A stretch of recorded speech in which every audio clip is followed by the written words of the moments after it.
1990년대 중반 북한 강원도 원산시 동해안의 아름다운 항구 도시로 알려진 이곳은 겉으로는 평온해 보였지만 그 이면에는 깊은 어둠이 드리워져 있었습니다. 조용성이라는 이름을 가진 한 소년이 이 도시에서 태어나 자랐습니다. 1987년생인 그는 비교적 안정적인 가정 환경에서 어린 시절을 보냈습니다. 아버지는 지역 중학교에서 수학을 가르치는 교사였고 어머니 역시 초등학교 교원으로 근무하며 가정을 꾸려갔습니다. 당시 북한에서 교사라는 직업은 상대적으로 존경받는 위치였고 배급도 비교적 안정적으로 받을 수 있는 편이었습니다. 소년 용성은 부모님의 사랑 속에서 평범한 유년기를 보냈습니다. 학교에 다니며 친구들과 어울리고 방과 후에는 동네 골목에서 뛰어놀았습니다. 겨울이면 송이송이 내리는 눈을 맞으며 친구들과 눈싸움을 했고 여름이면 동해바다 근처 개천에서 물장난을 치곤 했습니다. 그러나 1990년대 중반을 지나며 북한 사회는 급격히 무너지기 시작했습니다. 소련 붕괴 이후 경제 지원이 끊기고 연이은 자연재해로 식량 생산이 급감하면서 이른바 고난의 행군 시기가 시작된 것입니다. 1996년 조용성이 9살이 되던 해였습니다. 그해 봄 아직 쌀쌀한 기운이 가시지 않은 3월의 어느 날 저녁 부모님은 용성을 앉혀놓고 심각한 표정으로 말했습니다. 용성아, 엄마 아빠가 잠깐 중국에 다녀올 일이 있단다. 할머니 댁에서 착하게 지내고 있으렴. 당시 어린 소녀는 그 말의 진짜 의미를 알지 못했습니다. 단지 부모님이 며칠 후면 돌아올 것이라 믿었습니다. 할머니는 원산 외곽의 작은 농촌 마을에 홀로 사셨고 용성은 그곳에서 부모님을 기다렸습니다. 그러나 며칠이 지나고 일주일이 지나고 한 달이 지나도 부모님은 돌아오지 않았습니다. 할머니의 얼굴에는 날이 갈수록 근심이 깊어졌습니다. 그리고 석 달쯤 지난 어느 날 마을의 보위부 요원들이 들이닥쳤습니다. 그들은 할머니 댁을 뒤지며 부모님의 행적을 추궁했습니다. 당신 아들 내외가 공화국을 배신하고 도주했소. 어디로 갔는지 알고 있지? 할머니는 눈물을 흘리며 아무것도 모른다고 했지만 요원들은 협박과 위협을 일삼았습니다. 그날 이후 9살 소년 용성의 삶은 완전히 뒤바뀌었습니다. 학교는 더 이상 용성을 받아주지 않았습니다. 담임 선생님은 차갑게 말했습니다. 조용성 학생, 내 부모는 조국을 배신한 반역자다. 이 학교에는 더 이상 다닐 수 없다. 1996년 여름방학이 끝나갈 무렵이었습니다. 용성은 울면서 할머니에게 매달렸지만 할머니도 어찌할 도리가 없었습니다. 마을 사람들의 시선도 달라졌습니다. 예전에는 용성이 참 착한 애라며 머리를 쓰다듬어 주던 이웃 아주머니들도 이제는 피하듯 지나갔습니다. 배신자의 가족이라는 낙인은 어린 소년을 사회에서 완전히 격리시켰습니다.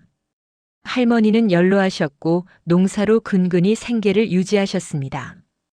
그나마 있던 배급도 끊겼고 용성이 반역자의 자식으로 찍히면서 마을에서의 삶조차 버거워졌습니다. 1997년 초 고난의 행군이 절정에 이르던 시기, 용성은 할머니께 짐이 되지 않기 위해 집을 떠나기로 결심했습니다. 10살이 채 되지 않은 나이였습니다. 할머니, 제가 나가서 뭐라도 구해올게요. 걱정 마세요. 소녀는 작은 보따리 하나만 들고 원산 시내로 향했습니다. 그렇게 조용성의 꽃제비 생활이 시작되었습니다. 꽃제비. 이 말은 꽃이 지면 바람에 날리듯 집도 없이 떠도는 아이들을 일컫는 북한의 은어였습니다. 1990년대 중후반 고난의 행군 시기, 북한 전역에는 수만 명의 꽃제비가 생겨났습니다.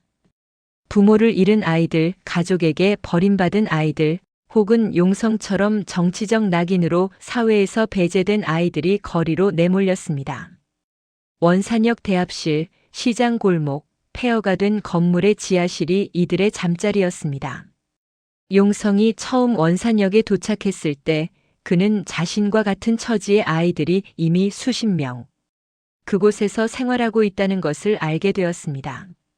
어떤 아이들은 기차를 타고 내리는 사람들에게 구걸을 했고 어떤 아이들은 시장 주변을 배회하며 음식 찌꺼기를 뒤졌습니다. 처음 며칠간 용성은 아무것도 먹지 못했습니다. 구걸하는 것조차 익숙지 않았고 부끄러움이 앞섰기 때문입니다. 배고픔은 날이 갈수록 심해졌고 결국 사흘째 되던 날 한 중년 여성 앞에 무릎을 꿇고 손을 내밀었습니다. 아주머니, 제발 좀 도와주세요. 너무 배가 고파요. 여성은 주머니를 뒤져 옥수수빵 한 조각을 건네주었습니다. 용성은 그것을 받아들고 눈물을 흘리며 허겁지겁 먹었습니다. 그날 이후 구걸은 일상이 되었습니다. 그러나 모두가 도와주는 것은 아니었습니다. 어떤 사람들은 욕을 하며 발로 차기도 했고 어떤 사람들은 냉담하게 지나쳤습니다. 1997년에서 1998년으로 넘어가는 겨울은 특히 혹독했습니다. 영하 20도를 오르내리는 추위 속에서 용성은 역 대합실 구석에 몸을 웅크리고 잠을 청했습니다. 옆에는 다른 꽃제비 아이들이 서로 체온을 나누며 떨고 있었습니다. 어느 날 밤 용성과 함께 지내던 12살쯤 되어 보이는 한 소년이 추위와 굶주림을 이기지 못하고 숨을 거두었습니다. 이른 아침 영무원들이 와서 차갑게 굳은 그 소년의 시신을 리어카에 실어갔습니다. 아무도 울지 않았습니다. 모두가 무감각해져 있었습니다. 죽음은 더 이상 특별한 것이 아니었습니다. 그날 용성은 처음으로 깨달았습니다.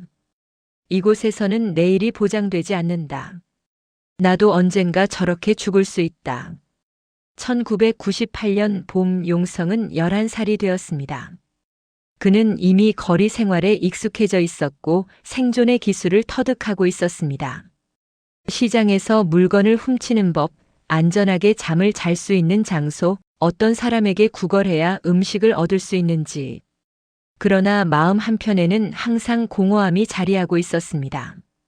나는 왜 이렇게 살아야 하는가? 부모님은 어디에 계실까? 나는 이 땅에서 언제까지 이렇게 살아야 하는가? 2000년대에 접어들면서 북한의 식량 사정은 조금씩 나아지는 듯 했지만 꽃제비들의 삶은 여전히 비참했습니다. 용성은 10대 중반이 되어가고 있었고 이제는 군대에 갈 나이가 다가오고 있었습니다. 북한에서 군 복무는 의무였고 남성은 보통 17살 전후로 입대했습니다. 용성은 생각했습니다. 군대에 가면 적어도 밥은 먹을 수 있지 않을까? 그리고 군대를 다녀오면 정상적인 삶을 살 수 있지 않을까? 2003년 용성이 16살이 되던 해, 그는 군 입대 신체 검사를 받으러 갔습니다. 원산시 인민군 모병소에서 진행된 검사에서 용성은 영양실조로 인한 저체중 판정을 받았습니다. 그러나 더 큰 문제는 따로 있었습니다. 신원 조회 결과 그의 부모가 탈북자로 기록되어 있었고 그는 적대계층으로 분류되어 있었습니다. 담당 장교는 차갑게 말했습니다. 조용성 동무는 군 복무 부적격 판정이요. 돌아가시오. 그 순간 용성의 마지막 희망마저 무너졌습니다. 북한에서 군대조차 거부당한다는 것은 이 사회가 자신을 완전히 배제했다는 의미였습니다. 앞으로 어떤 직장도 어떤 기회도 주어지지 않을 것이었습니다. 그는 모병소를 나서며 주먹을 불끈 쥐었습니다. 이 땅에는 더 이상 내가 있을 곳이 없다. 나는 여기서 벗어나야 한다. 부모님이 떠났던 그 길을 나도 가야 한다. 2003년 가을부터 용성은 탈북을 구체적으로 계획하기 시작했습니다. 시장 주변에서 만난 몇몇 사람들로부터 중국으로 가는 방법에 대해 조금씩 정보를 얻었습니다. 두만강을 건너면 중국 땅이고 거기서 도시로 가면 일자리를 구할 수 있다는 이야기를 들었습니다. 그러나 위험도 컸습니다. 국경 경비대에 잡히면 총살당하거나 정치범 수용소로 끌려간다는 소문도 들었습니다. 2004년 봄 17살이 된 용성은 드디어 결심을 굳혔습니다. 원산에서 함경북도 무산까지 가는 길은 험난했습니다. 화물열차에 몰래 올라타 며칠을 이동했고 도중에 여러 차례 검문을 피해야 했습니다.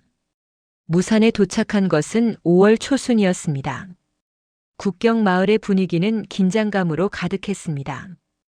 경비병들이 순찰을 돌고 감시의 눈초리가 사방에 널려 있었습니다.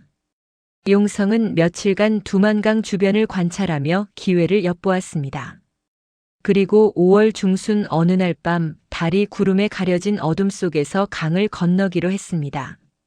당시는 봄철 해빙기가 지나 강물이 많이 불어 있었지만 수심이 얕은 곳을 찾아 건널 수 있었습니다. 차가운 강물에 몸을 담그고 조심스럽게 건너는 동안 심장은 터질 듯 뛰었습니다.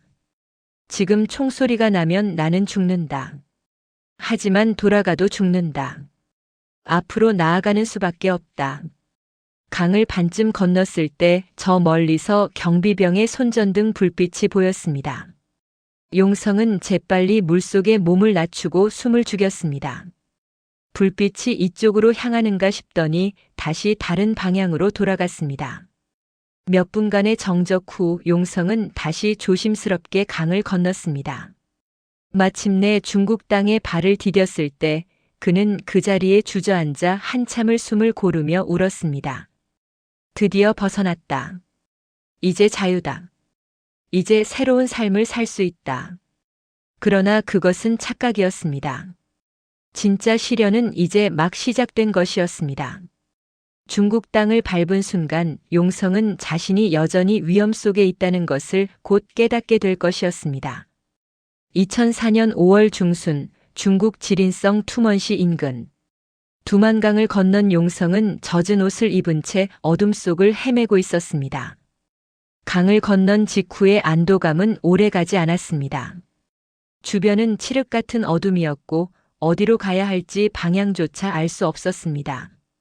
며칠간 굶주린 몸은 탈진 직전이었고 차가운 강물에 젖은 옷은 5월의 새벽찬 기운 속에서 그를 더욱 떨게 만들었습니다. 해가 뜨기 전에 안전한 곳을 찾아야 했습니다. 날이 밝으면 중국 공안이나 마을 사람들에게 발각될 위험이 있었기 때문입니다. 동이 트기 시작할 무렵 용성은 작은 산기슭의 폐가를 발견했습니다. 지붕이 반쯤 무너진 그곳에 몸을 숨기고 하루 종일 숨죽이며 지냈습니다. 배는 고팠지만 움직일 수 없었습니다. 낮 동안 마을 사람들의 목소리가 멀리서 들려왔고 때때로 개 짖는 소리가 가슴을 철렁하게 만들었습니다. 들키면 안 돼. 여기서 잡히면 다시 북한으로 끌려간다. 북한에서 들은 이야기가 머릿속을 맴돌았습니다.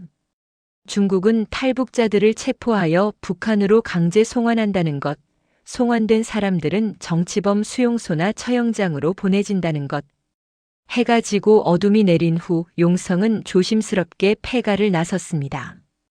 배고픔은 이제 참을 수 없는 지경이었습니다. 마을 근처 밭을 지나다가 감자밭을 발견했고 손으로 흙을 파헤쳐 날 것의 감자 몇 개를 캐냈습니다. 흙이 묻은 감자를 옷에 대충 문질러 베어 먹었습니다. 맛은 없었지만 살기 위해서는 무엇이든 먹어야 했습니다. 그렇게 며칠을 산속과 마을 주변을 전전하며 지냈습니다. 2004년 5월 말경 용성은 한 조선족 마을에 다다랐습니다. 조선족은 중국에 사는 한국계 중국인들로 그들 중 일부는 탈북자들을 도와주기도 했습니다. 용성은 용기를 내어 한 집 대문을 두드렸습니다. 문을 연 것은 60대 후반으로 보이는 조선족 할머니였습니다.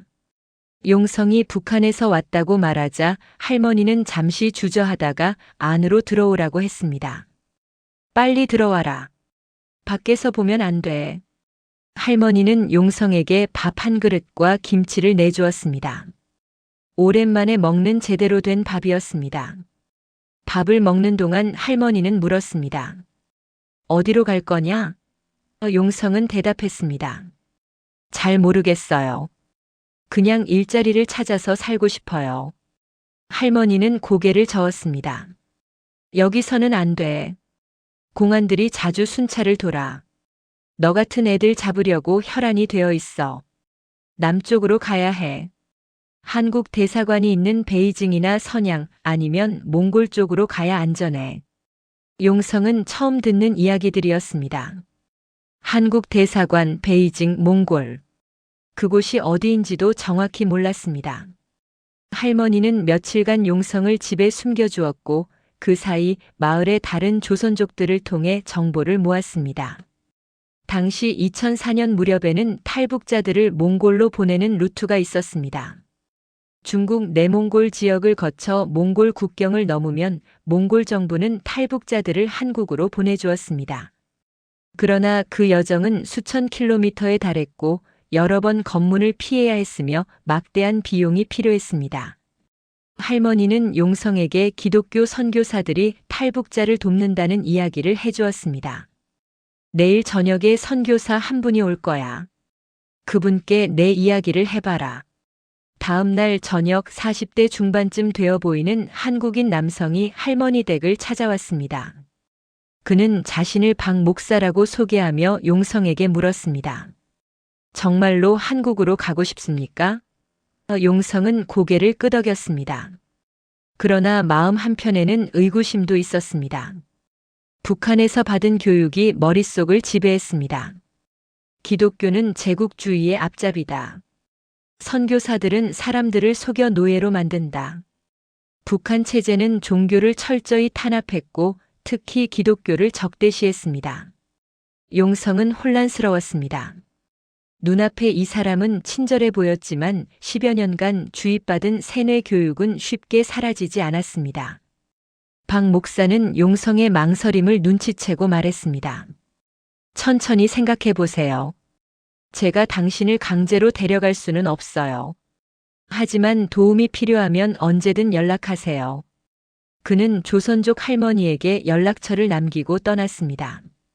그날 밤 용성은 잠을 이루지 못했습니다. 저 사람을 믿어야 하나?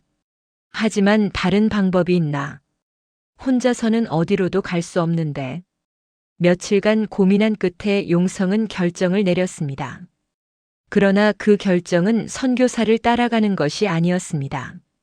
내 힘으로 해보자. 몽골로 가는 길을 찾아보자. 북한식 교육의 영향으로 그는 선교사를 완전히 신뢰할 수 없었던 것입니다. 2004년 6월 초 용성은 할머니와 작별하고 홀로 남쪽으로 향했습니다. 조선족 마을들을 거쳐 버스와 화물차를 얻어 타며 내몽골 지역으로 이동했습니다. 여정은 험난했습니다. 검문소마다 긴장해야 했고 중국어를 할 줄 몰라 의사소통도 어려웠습니다.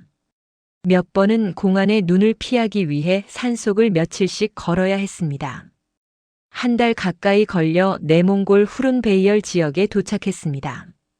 그곳에서 몽골 국경은 불과 수십 킬로미터 떨어져 있었습니다. 2004년 7월 중순 용성은 다른 탈북자 2명과 함께 몽골 국경을 넘기로 했습니다. 그들은 중국인 브로커를 통해 만났는데 브로커는 돈을 받고 국경까지 안내해 주겠다고 했습니다. 그러나 용성에게는 돈이 없었습니다. 브로커는 말했습니다. 나중에 한국 가면 갚으면 돼.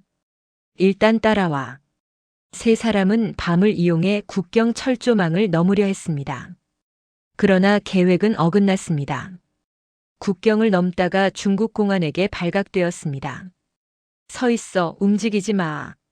손전등 불빛이 그들을 향했고 경찰견이 지저댔습니다. 용성과 일행은 도망쳤지만 결국 체포되었습니다. 2004년 7월 17일 내몽골 후룬베이얼시 공안국 구치소에 수감되었습니다. 그곳에는 이미 수십 명의 탈북자들이 갇혀 있었습니다. 남녀노소 할 것 없이 모두 북한으로 강제 송환되기를 기다리고 있었습니다. 구치소에서의 생활은 비참했습니다. 좁은 방에 열댓 명이 갇혀 있었고 화장실조차 제대로 갖춰지지 않았습니다. 하루 두 끼 주어지는 밥은 형편없었고 물도 충분하지 않았습니다. 며칠 후 공안은 용성을 신문했습니다. 너는 조선에서 왔지? 언제 왔나? 누구의 도움을 받았나? 용성은 아무 말도 하지 않았습니다. 입을 열면 도와준 사람들이 위험해질 것이기 때문입니다. 신문관은 책상을 치며 소리쳤습니다. 말 안 하면 더 오래 갇혀 있을 거야. 어차피 너는 조선으로 돌아갈 거야. 그 말을 들은 순간 용성의 온몸이 얼어붙었습니다. 북한으로 돌아간다는 것. 그것은 곧 죽음을 의미했습니다. 탈북은 북한에서 조국 배신죄로 취급되었고 특히 중국에서 체포되어 송환된 사람들은 가혹한 처벌을 받았습니다. 정치범 수용소 송치, 공개 처형, 고문 끝에 사망. 이런 이야기들이 북한에서도 은밀히 퍼져 있었습니다. 여기서 끝날 수는 없어. 아직 17살인데 이렇게 끝날 수는 없어. 2004년 8월 초 용성과 다른 탈북자들은 트럭에 실려 중국 지린성 투먼시로 이송되었습니다. 거기서 북한 국경까지는 불과 몇 킬로미터였습니다. 투먼시 구치소에서 며칠을 더 보낸 후 8월 중순경 북한 보위부 요원들에게 인계되었습니다. 두만강 다리를 건너 북한 땅을 밟는 순간 용성은 모든 희망이 사라진 것 같았습니다. 끝이다. 이제 죽는구나. 함경북도 온성군 보위부 구류장에 수감되었습니다. 그곳은 지옥이었습니다. 신문관들은 매일 용성을 불러내 고문했습니다. 중국에서 누구를 만났나? 기독교인들을 만났나? 한국 사람들을 만났나? 다 풀어라. 대답하지 않으면 발로 차고 몽둥이로 때렸습니다. 손가락 사이에 나무젓가락을 끼우고 조이는 고문도 받았습니다. 비명을 질러도 아무도 도와주지 않았습니다. 감방은 더욱 끔찍했습니다. 5평도 안 되는 방에 20명 가까이 갇혀 있었고 모두 앉아서 잘 수도 없었습니다. 벽에는 핏자국이 얼룩져 있었고 구석에는 배설물 냄새가 진동했습니다. 하루 한 끼 주어지는 옥수수 죽은 돌멩이와 이물질이 섞여 있었고 물은 녹슨 물통에 담긴 것이었습니다. 한 달이 지나자 용성의 몸무게는 급격히 줄었고 온몸에 멍과 상처가 가득했습니다. 2004년 9월 말 용성은 회령시 집결소로 이송되었습니다. 그곳에서 수백 명의 탈북자들이 재판을 기다리고 있었습니다. 어떤 이들은 정치범 수용소로 어떤 이들은 노동 단련대로 보내질 예정이었습니다. 용성은 자신의 운명이 정해지기를 기다리며 하루하루를 보냈습니다. 그러나 어느 날 기적 같은 일이 일어났습니다. 집결소 간부가 용성의 이름을 불렀습니다. 조용성 나와라. 용성은 떨리는 다리로 나갔습니다. 이제 처형장으로 끌려가는 건가? 그러나 간부는 뜻밖의 말을 했습니다. 내 할머니가 보증금을 냈다. 석방이다. 당장 나가라. 용성은 믿을 수 없었습니다. 할머니가 무슨 돈으로 보증금을 냈을까? 나중에 안 사실이지만 할머니는 평생 모아둔 돈과 집의 일부를 팔아 보위부에 뇌물을 주고 손자를 구해낸 것이었습니다. 2004년 10월 초 용성은 할머니 댁으로 돌아왔습니다. 할머니는 몰라보게 야윈 손자를 보고 울음을 터뜨렸습니다. 이 자식아, 내가 살아있는데 왜 그런 짓을 했나? 죽을 뻔했잖아. 용성도 할머니를 껴안고 울었습니다. 그러나 마음속 깊은 곳에서 다짐했습니다. 다시 한번 기회를 만들 거야. 이번에는 반드시 성공할 거야. 할머니를 위해서라도 살아남아야 해. 몇 달간 할머니 댁에서 몸을 추스르며 지냈습니다. 그러나 보위부의 감시는 계속되었습니다. 정기적으로 집에 찾아와 행적을 확인했고 또다시 탈북을 시도하면 이번에는 용서가 없다고 경고했습니다. 2005년 봄이 되자 용성은 다시 결심을 굳혔습니다.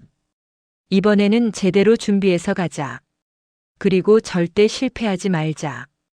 2005년 여름 18살이 된 용성은 두 번째 탈북을 준비하고 있었습니다. 첫 번째 실패에서 배운 교훈이 있었습니다. 혼자서는 안 된다는 것, 그리고 명확한 목적지와 연결망이 필요하다는 것이었습니다. 할머니는 손자의 마음을 알고 있었습니다. 어느 날 저녁 할머니는 용성을 불러앉히고 낡은 보자기에 쌓인 돈 뭉치를 내밀었습니다. 이걸 가지고 가거라. 할머니가 평생 모은 거다. 이번에는 꼭 성공해서 살아남아라. 그리고 다시는 이 땅에 돌아오지 마라. 할머니의 눈에는 눈물이 가득했습니다. 용성도 울음을 참을 수 없었습니다. 할머니, 제가 성공하면 꼭 할머니를 모셔올게요. 기다려주세요. 할머니는 고개를 저었습니다. 나는 이제 늙었다. 여기서 죽을 거야. 너라도 살아서 자유롭게 살아라. 그것이 할머니의 소원이다. 2005년 8월 초 용성은 할머니와의 마지막 작별을 했습니다. 다시는 볼 수 없을지도 모른다는 생각에 가슴이 찢어지는 것 같았지만 발걸음을 떼어야 했습니다. 이번에는 보다 신중하게 움직였습니다. 원산에서 함경북도로 가는 동안 보위부의 눈을 피하기 위해 여러 경로를 이용했습니다. 한 달 가까이 걸려 다시 두만강 국경에 도착했습니다. 2005년 9월 중순 달이 없는 어두운 밤을 택해 두 번째로 강을 건넜습니다. 이번에는 지난번보다 더 조심스러웠고 강을 건넌 후 즉시 조선족 마을로 향했습니다. 그곳에서 지난번 도움을 주었던 할머니를 다시 찾았습니다. 조선족 할머니는 용성을 알아보고 놀랐습니다. 내가 살아서 다시 왔구나. 그때 잡혀갔다는 소식 들었는데. 용성은 그동안의 이야기를 들려주었습니다. 할머니는 안타까운 표정을 지으며 말했습니다. 이번에는 제대로 된 사람들과 연결해 줄게. 기다려봐. 며칠 후 할머니는 탈북자 지원 네트워크와 연결된 한국인 활동가를 소개해 주었습니다. 그는 자신을 이 선생이라고 소개했습니다.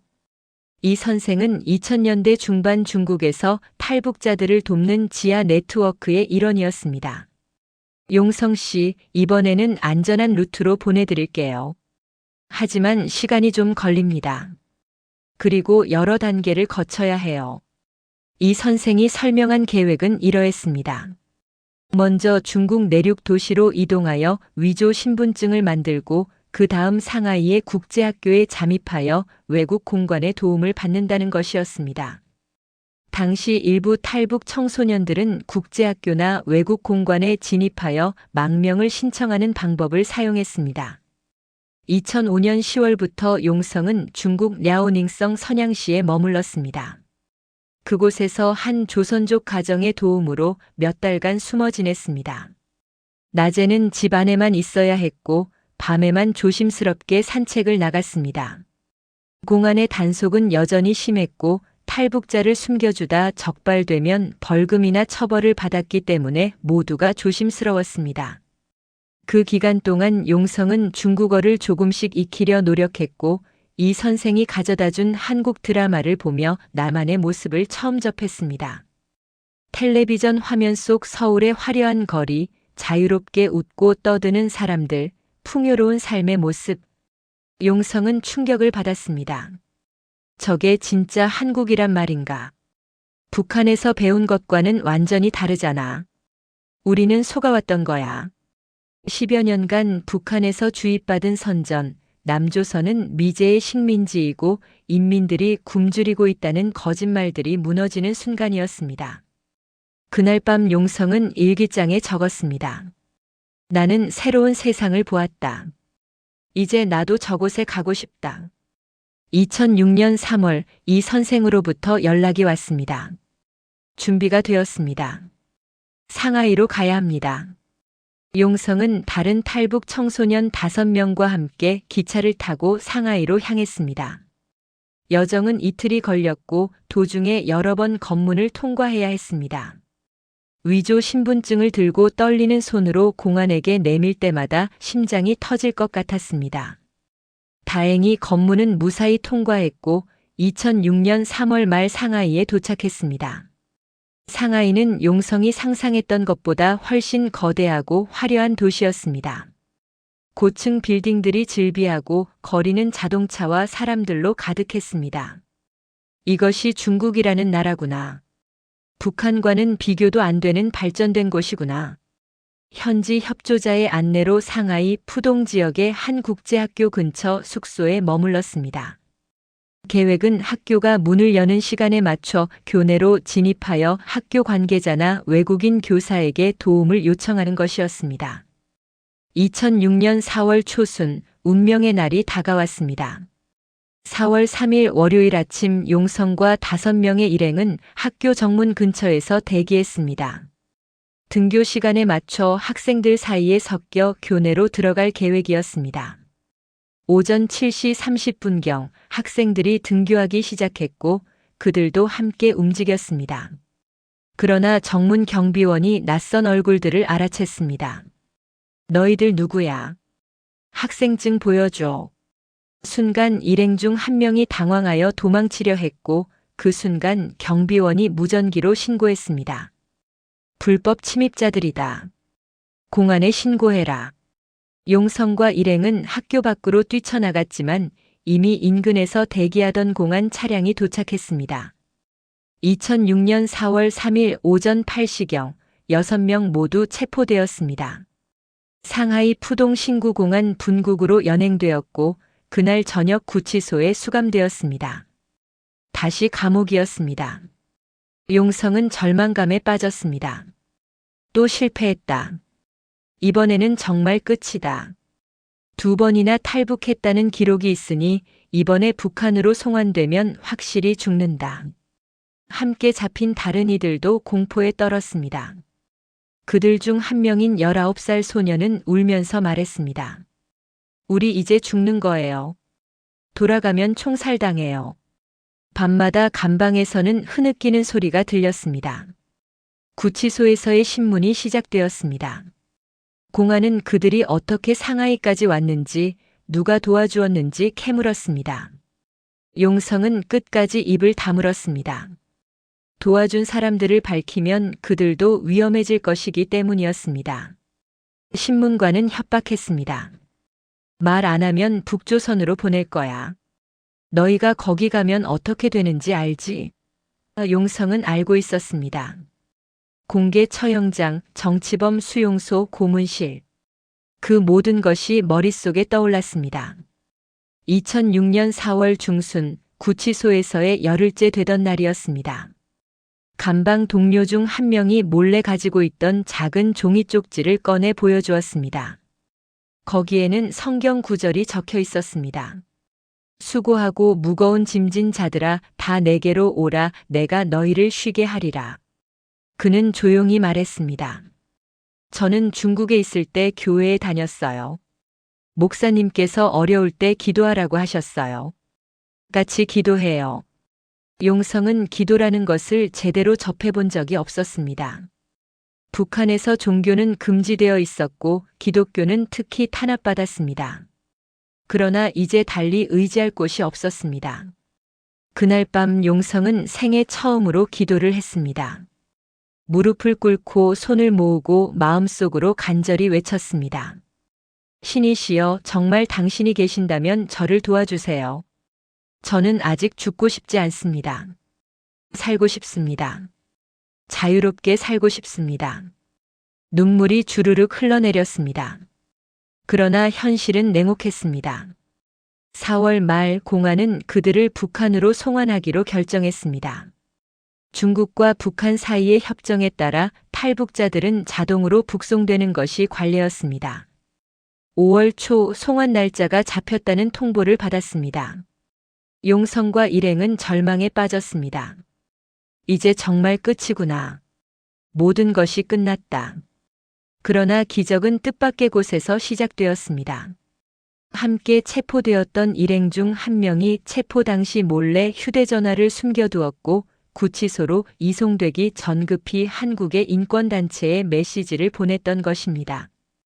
그 메시지에는 상하이 국제학교 앞에서 6명의 탈북 청소년이 체포되었다는 내용과 북송 위기에 처했다는 긴급 상황이 담겨 있었습니다. 한국의 북한 인권단체들은 즉시 움직였습니다. 2006년 5월 초 이 사건은 국제 언론의 주목을 받기 시작했습니다. 영국의 BBC, 미국의 CNN, 한국의 주요 방송사들이 상하이에서 체포된 탈북 청소년들 북송 위기라는 제목으로 보도했습니다. 국제 인권단체들도 성명을 발표했습니다. 앰네스티 인터내셔널과 휴먼 라이츠 워치는 중국 정부에 이들을 북한으로 보내지 말 것을 촉구했습니다. 유엔 난민기구도 공식 입장을 냈습니다. 국제사회의 압력이 거세지자 중국 정부는 딜레마에 빠졌습니다. 북한과의 관계를 고려하면 송환해야 했지만 국제적 비난을 감수하기는 어려웠습니다. 특히 2008년 베이징 올림픽을 앞두고 있던 중국으로서는 인권 문제로 비난받는 것을 원치 않았습니다. 중국 외교부는 내부적으로 이 사건을 어떻게 처리할지 논의했고 결국 제3국을 통한 출국을 허용하기로 결정했습니다. 2006년 6월 초 기적 같은 소식이 전해졌습니다. 구치소 간부가 감방 문을 열고 말했습니다. 너희는 북조선으로 가지 않는다. 필리핀으로 보낼 것이다. 용성과 일행은 믿을 수 없었습니다. 정말입니까? 북한으로 안 보내는 거예요? 간부는 고개를 끄덕였습니다. 국제사회의 압력 때문이다. 너희는 운이 좋다. 6월 중순 6명의 탈북 청소년은 상하이 공항에서 필리핀행 비행기에 올랐습니다. 공안의 호송하에 출국했지만 그들은 자유를 향해 가고 있었습니다. 비행기가 이륙하는 순간 용성은 창밖을 내다보며 눈물을 흘렸습니다. 살았다. 나는 살았다. 기도가 통했다. 정말로 신이 계신가 보다. 필리핀 마닐라에 도착한 후 그들은 유엔 난민기구의 보호 아래 난민 지위를 신청했습니다. 몇 주간의 심사 끝에 난민 지위가 인정되었고 정착할 국가를 선택할 수 있게 되었습니다. 대부분의 탈북자들은 한국을 선택했지만 용성은 고민했습니다. 한국도 좋지만 그는 더 먼 곳, 완전히 다른 세상을 꿈꿨습니다. 당시 영국 정부는 소수의 북한 난민을 받아들이는 프로그램을 운영하고 있었습니다. 2006년 여름 영국 정부는 이들 6명의 청소년에게 난민 비자를 발급하겠다고 통보했습니다. 용성은 영국을 선택했습니다. 영국. 셰익스피어의 나라, 민주주의의 발상지. 그곳에서 새로운 삶을 시작하고 싶다. 2006년 9월 필리핀을 거쳐 한국에 잠시 머문 후 2007년 초 마침내 영국행 비행기에 올랐습니다. 긴 여정 끝에 2008년 1월 20살이 된 용성은 영국 맨체스터 공항에 도착했습니다. 비행기에서 내려 영국 땅을 밟는 순간 그는 무릎을 꿇고 땅에 입을 맞췄습니다. 감사합니다. 살려주셔서 감사합니다. 새로운 삶이 시작되는 순간이었습니다. 2008년 1월 말 영국 맨체스터의 겨울은 차가웠지만 용성에게는 따뜻하게 느껴졌습니다. 북한의 추위는 굶주림과 공포를 동반했지만 이곳의 추위는 자유와 희망을 품고 있었습니다. 영국 정부는 난민으로 인정받은 그에게 임시 거처를 제공했습니다. 맨체스터 시내에서 북쪽으로 약 10km 떨어진 작은 타운의 난민 지원 센터였습니다. 그곳에는 세계 각지에서 온 난민들이 모여 살고 있었습니다. 시리아, 아프가니스탄, 소말리아, 그리고 북한까지. 서로 다른 언어를 쓰고 다른 문화를 가진 사람들이 한 지붕 아래 새로운 삶을 꿈꾸며 지냈습니다. 용성이 가장 먼저 직면한 문제는 언어였습니다. 영어를 한마디도 할 줄 몰랐습니다. 북한에서는 러시아어를 조금 배웠지만 영어는 제국주의 언어라며 제대로 가르치지 않았습니다. 중국에서 머물 때도 중국어를 조금 익혔을 뿐 영어는 완전히 낯설었습니다. 난민센터에서 제공하는 기초 영어 수업에 등록했지만 진도는 더뎠습니다. 알파벳부터 시작해야 했고 발음도 익숙하지 않았습니다. 2008년 2월 초 센터의 담당 사회복지사가 용성에게 제안했습니다. 윌리엄, 지역 교회에서 자원봉사를 해보는 게 어때요? 거기서 영어도 배우고 사람들도 만날 수 있어요. 용성은 깜짝 놀랐습니다. 저를 윌리엄이라고 부르셨나요? 사회복지사는 웃으며 말했습니다. 조용성이라는 이름은 영국 사람들이 발음하기 어려워요. 영어식 이름을 하나 지으면 좋을 것 같아요. 윌리엄은 어때요? 당신 성이 조니까 윌리엄 조. 괜찮죠? 그 순간 용성은 결심했습니다. 그래, 새로운 땅에서 새로운 이름으로 살자. 조용성은 북한에서의 나였고, 이제 나는 윌리엄 조다. 2008년 2월 15일, 그는 공식적으로 이름을 윌리엄 조로 변경하는 서류를 작성했습니다. 새로운 정체성의 시작이었습니다. 그날 밤 일기에 적었습니다. 오늘부터 나는 윌리엄 조입니다. 과거를 버리는 것이 아니라 과거를 안고 새로운 미래로 나아갑니다. 2008년 3월부터 윌리엄은 맨체스터 외곽의 한 교회에서 자원봉사를 시작했습니다. 세인트 메리 교회는 지역사회 봉사로 유명한 곳이었고 매주 수요일과 토요일에 노숙자들에게 무료 식사를 제공했습니다. 윌리엄의 역할은 설거지였습니다. 주방 뒤편에서 쌓여있는 접시들을 씻고 냄비를 닦고 바닥을 청소했습니다. 처음에는 단순 노동처럼 느껴졌지만 곧 그는 그 일에서 의미를 찾았습니다. 어느 토요일 저녁 설거지를 하던 윌리엄에게 한 노숙자가 다가왔습니다. 60대 후반으로 보이는 그 남성은 떨리는 손으로 윌리엄의 어깨를 두드리며 말했습니다. 고맙네, 젊은이. 자네 덕분에 오늘도 따뜻한 밥을 먹었어. 윌리엄은 영어를 완전히 이해하지는 못했지만 그의 눈빛에서 진심을 읽을 수 있었습니다. 그날 밤 윌리엄은 깨달았습니다. 섬김이란 이런 것이구나. 누군가를 돕는다는 것, 그것이 민주주의 사회의 기초구나. 교회에서의 봉사는 단순히 설거지에 그치지 않았습니다. 그곳에서 윌리엄은 진정한 공동체를 경험했습니다. 교회 식구들은 그에게 영어를 가르쳐 주었고 영국 문화를 알려주었습니다. 주일 예배 후에는 함께 차를 마시며 이야기를 나눴습니다. 처음에는 간단한 인사말밖에 못했지만 몇 달이 지나자 조금씩 대화가 가능해졌습니다. 교회의 존 목사는 특히 윌리엄을 아꼈습니다. 윌리엄, 자네는 대단한 사람이야. 그 어려운 여정을 견뎌냈잖아. 이제 여기서 새로운 삶을 살게 될 거야. 2008년 가을, 윌리엄은 본격적으로 학업을 시작하기로 결심했습니다. 그러나 문제가 있었습니다. 북한에서 초등학교 3학년까지밖에 다니지 못했고 그 이후로는 꽃제비 생활로 교육의 공백이 컸습니다. 중국에 있을 때도 정규 교육을 받지 못했습니다. 20살의 나이에 초등학교 수준의 학력을 가진 셈이었습니다. 영국의 교육 시스템에 들어가기 위해서는 먼저 기초 학력을 갖춰야 했습니다. 맨체스터 시의회는 난민들을 위한 성인 교육 프로그램을 운영하고 있었습니다. 2008년 9월 윌리엄은 그곳에 등록했습니다. 기초 영어, 수학, 과학, 역사를 배웠습니다. 반 친구들은 대부분 그보다 나이가 많았고 다양한 배경을 가진 사람들이었습니다. 처음에는 모든 것이 어려웠습니다. 영어로 진행되는 수업을 따라가기가 벅찼고 수학 개념도 생소했습니다. 그러나 윌리엄은 포기하지 않았습니다. 매일 밤 도서관에 남아 새벽까지 공부했습니다. 2009년 봄 윌리엄은 영어 실력이 눈에 띄게 향상되었습니다. 이제는 일상 대화를 무리 없이 할 수 있었고 신문 기사도 천천히 읽을 수 있었습니다. 성인 교육 프로그램의 담당 교사는 윌리엄의 발전에 놀라며 말했습니다.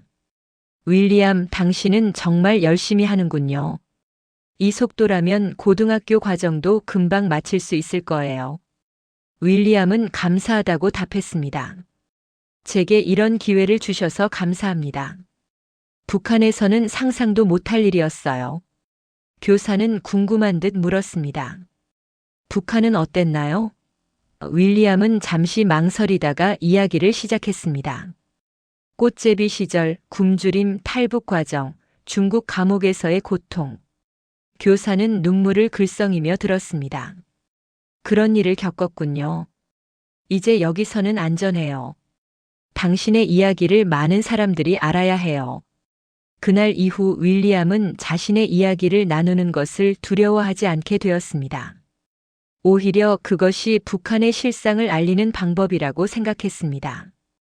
2010년 윌리엄은 고등학교 동등 학력 시험을 준비했습니다. 영국의 GCSE 시험을 통과해야 대학에 진학할 수 있었습니다. 영어, 수학, 과학, 역사, 정치학을 공부했습니다. 특히 정치학 과목에서 윌리엄은 큰 흥미를 느꼈습니다. 민주주의, 의회제도, 인권, 법치주의. 이 모든 개념들이 새롭고 신선했습니다. 북한에서는 이런 것들을 배울 기회가 없었습니다. 교과서를 읽으며 그는 감탄했습니다. 이것이 민주주의구나. 사람들이 스스로 지도자를 뽑고 법이 모두에게 공평하게 적용되고 표현의 자유가 보장되는 것. 이것이 내가 꿈꿔왔던 세상이구나. 2010년 여름 윌리엄은 GCSE 시험에서 우수한 성적으로 합격했습니다. 특히 정치학에서 최고 등급을 받았습니다. 이제 대학 진학의 길이 열렸습니다. 여러 대학을 알아보던 중 맨체스터 근처 셀퍼드 대학교의 국제정치학과가 눈에 들어왔습니다. 윌리엄은 지원서를 작성하며 자기소개서에 자신의 이야기를 담았습니다.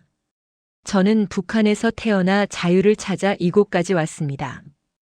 국제정치학을 공부하여 북한의 인권 문제를 세계에 알리고 언젠가 통일된 한반도를 위해 일하고 싶습니다. 2011년 초 셀퍼드 대학교로부터 합격 통지서가 도착했습니다. 윌리엄은 편지를 읽으며 울었습니다. 드디어 대학생이 되는구나. 꽃제비였던 내가 대학에 간다니. 그날 저녁 교회 식구들이 작은 축하 파티를 열어주었습니다. 케이크를 자르며 존 목사가 말했습니다. 윌리엄 축하하네. 자네는 우리 모두의 자랑이야. 계속해서 꿈을 향해 나아가게. 2011년 9월 윌리엄은 셀퍼드 대학교에 입학했습니다. 첫 강의실에 들어섰을 때의 떨림을 평생 잊지 못할 것입니다. 국제정치학 개론 수업이었습니다. 교수는 강의를 시작하며 물었습니다. 여러분, 민주주의란 무엇이라고 생각하나요? 학생들이 손을 들어 의견을 냈습니다. 국민이 주권을 가지는 것입니다. 자유로운 선거가 보장되는 것입니다. 윌리엄도 조심스럽게 손을 들었습니다. 교수가 고개를 끄덕이자 그는 말했습니다. 민주주의는 존엄성입니다. 모든 사람이 인간으로서 존중받고 자유롭게 자신의 의견을 말할 수 있는 것입니다. 교수는 인상 깊다는 표정으로 물었습니다. 좋은 답변이네요. 어떻게 그렇게 생각하게 되었나요? 윌리엄은 대답했습니다. 저는 그것이 없는 곳에서 왔습니다. 그래서 그 소중함을 압니다. 수업 후 교수는 윌리엄을 따로 불렀습니다. 당신의 배경이 궁금하군요. 시간이 되면 커피 한잔하며 이야기를 나눌까요? 그렇게 윌리엄은 교수와 친분을 쌓게 되었고 나중에는 북한 인권 관련 연구 프로젝트에도 참여하게 되었습니다. 대학 생활은 윌리엄에게 새로운 세상을 열어주었습니다. 다양한 국가에서 온 학생들과 교류하며 세계를 배웠습니다. 토론 수업에서는 격렬한 논쟁도 벌였지만 그 모든 것이 자유롭게 허용되었습니다. 북한이었다면 상상도 할 수 없는 일이었습니다. 정부를 비판하는 것, 체제를 의심하는 것, 그 모든 것이 가능한 사회. 윌리엄은 매일 감사했습니다. 2012년 대학 2학년 때 윌리엄은 학생회 활동에 참여했습니다. 인권 동아리에 가입하여 세계 각지의 인권 문제를 다루는 캠페인을 진행했습니다. 특히 북한 인권 문제를 알리는 데 주력했습니다. 캠퍼스에서 사진전을 열고 강연회를 개최했습니다. 자신의 이야기를 공개적으로 나누기 시작했습니다. 처음에는 떨렸지만 점점 자신감이 생겼습니다. 내 이야기가 누군가에게 북한의 현실을 알리는 계기가 된다면 그것으로 충분하다. 2014년 윌리엄은 셀퍼드 대학교를 우수한 성적으로 졸업했습니다. 국제정치학 학사 학위를 받았습니다. 졸업식 날 그는 학사모를 쓰고 가운을 입은 채 사진을 찍었습니다. 그 사진을 보며 생각했습니다. 할머니가 보셨으면 좋았을 텐데. 할머니 손자가 대학을 졸업했어요. 제가 성공했어요. 그러나 할머니와는 연락이 끊긴 지 오래였습니다. 북한에 있는 가족들과 연락하는 것은 불가능했고 할머니의 생사조차 알 수 없었습니다. 졸업 후 윌리엄은 더 깊이 공부하기로 결심했습니다. 리버풀 대학교 대학원 국제정치학 석사 과정에 지원했고 2014년 가을 합격했습니다. 석사 과정에서는 북한의 정치 체제와 인권 문제를 집중적으로 연구했습니다. 논문 주제는 북한 탈북자의 인권과 국제사회의 역할이었습니다.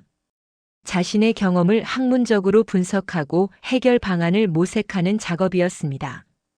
2015년 석사 과정 중에 윌리엄은 영국 하원 의원의 보좌관 자리를 제안받았습니다.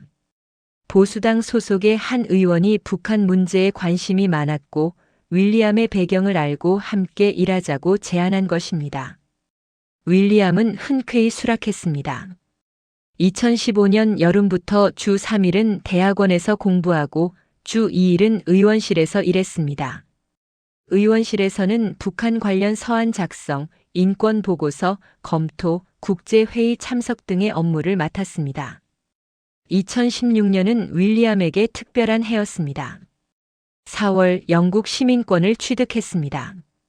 영국에 도착한 지 8년 만이었습니다. 시민권 선서식에서 윌리엄은 여왕에게 충성을 맹세하며 눈시울을 붉혔습니다. 저는 이제 영국 시민입니다. 이 나라가 저에게 준 자유와 기회에 감사하며 이 사회에 기여하겠습니다. 시민권을 받은 후 윌리엄은 공식적으로 투표권을 갖게 되었습니다. 그해 6월 브렉시트 국민투표에 처음으로 투표했습니다.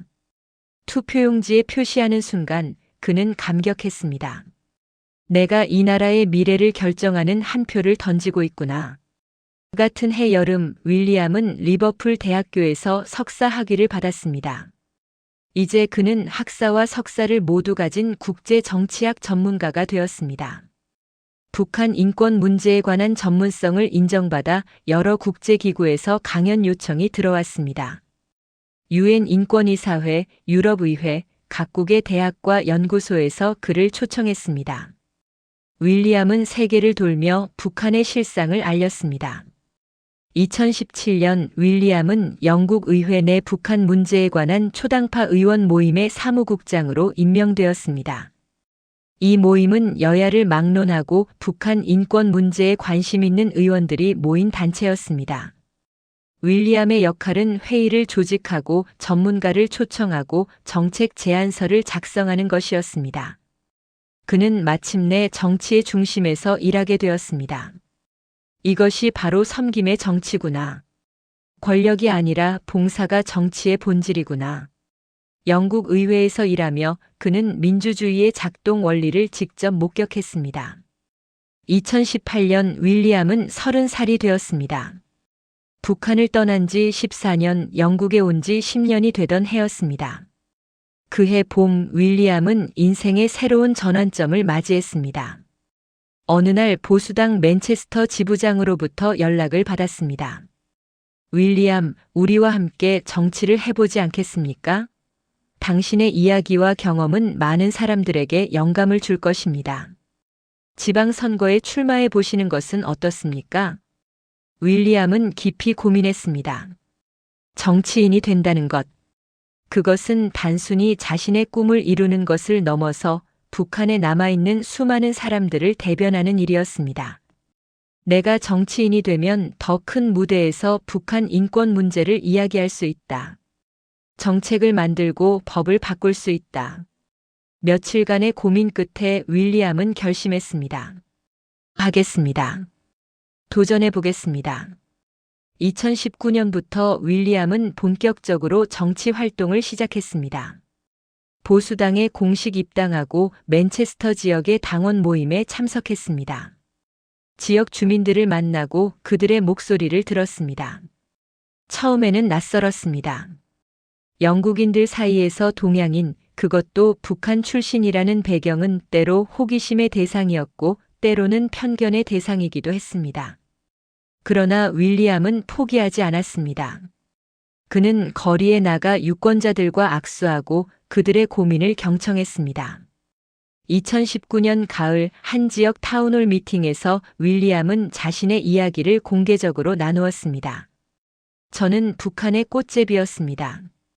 9살 때부터 거리에서 살았고 굶주림과 추위 속에서 하루하루를 버텼습니다. 그러나 자유를 향한 갈망은 꺾이지 않았습니다. 2번의 강을 건너고 2번의 감옥을 거쳐 마침내 이곳 영국에 도착했습니다. 이 나라가 저에게 준 것은 단순한 안전이 아니었습니다. 존엄성이었고 기회였고 희망이었습니다. 청중은 숨죽이며 들었습니다. 윌리엄은 계속했습니다.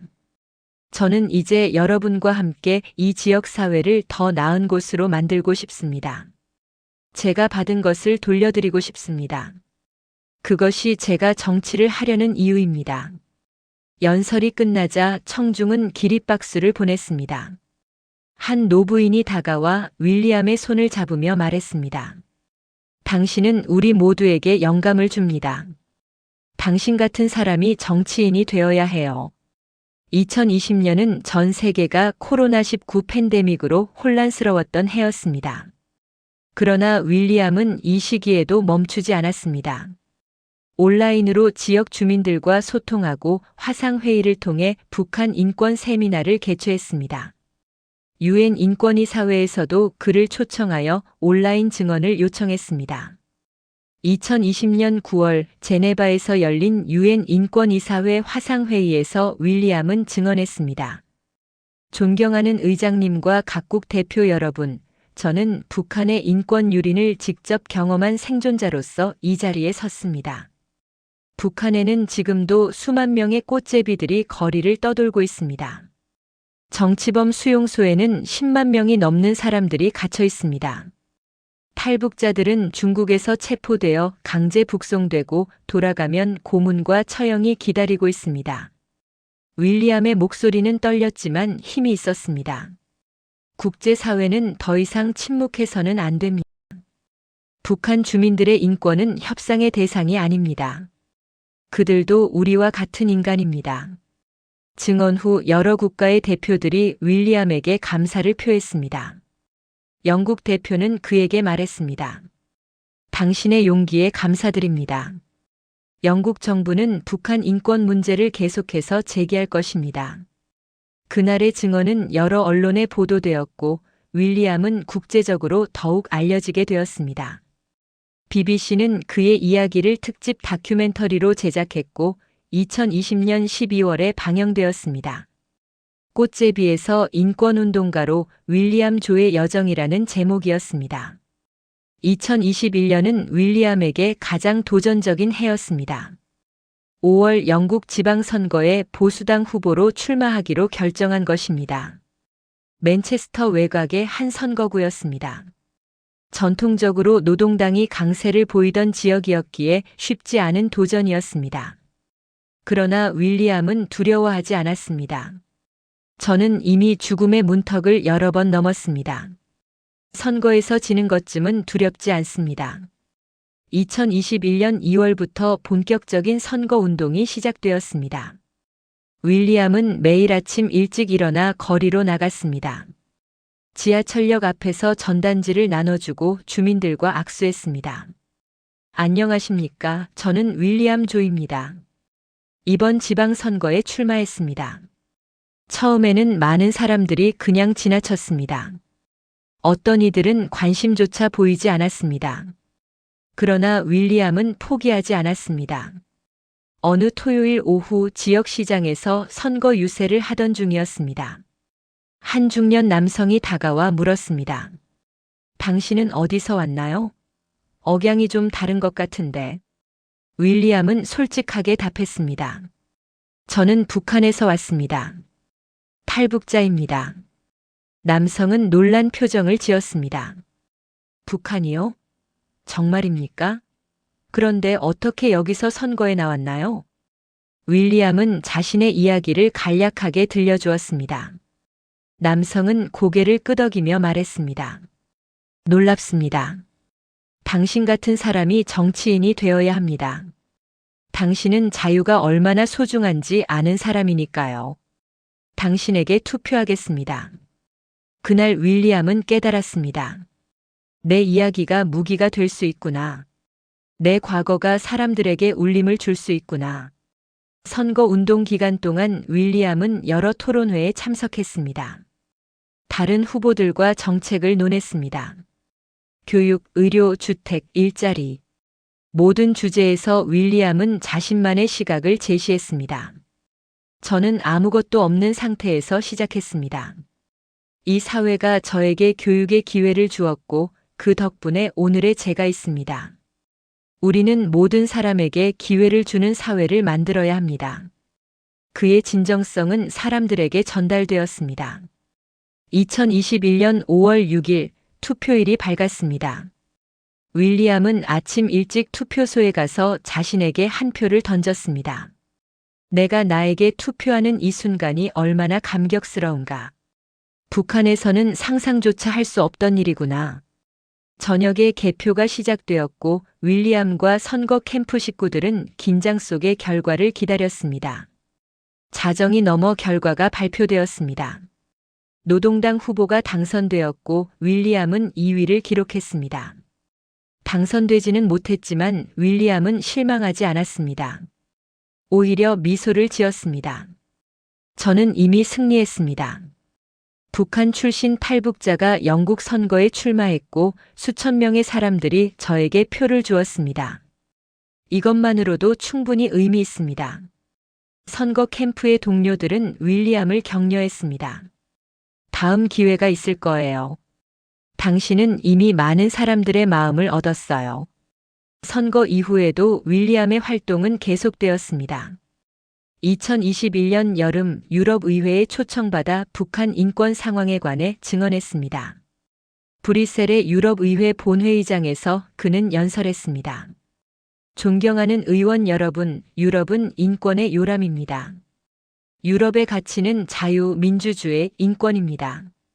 그 가치를 북한 주민들에게도 확장해야 합니다. 강제 북송 중단을 중국에 촉구하고 북한 정권의 인권 개선을 압박해야 합니다. 유럽의회는 윌리엄의 증언을 토대로 북한 인권 결의안을 채택했습니다.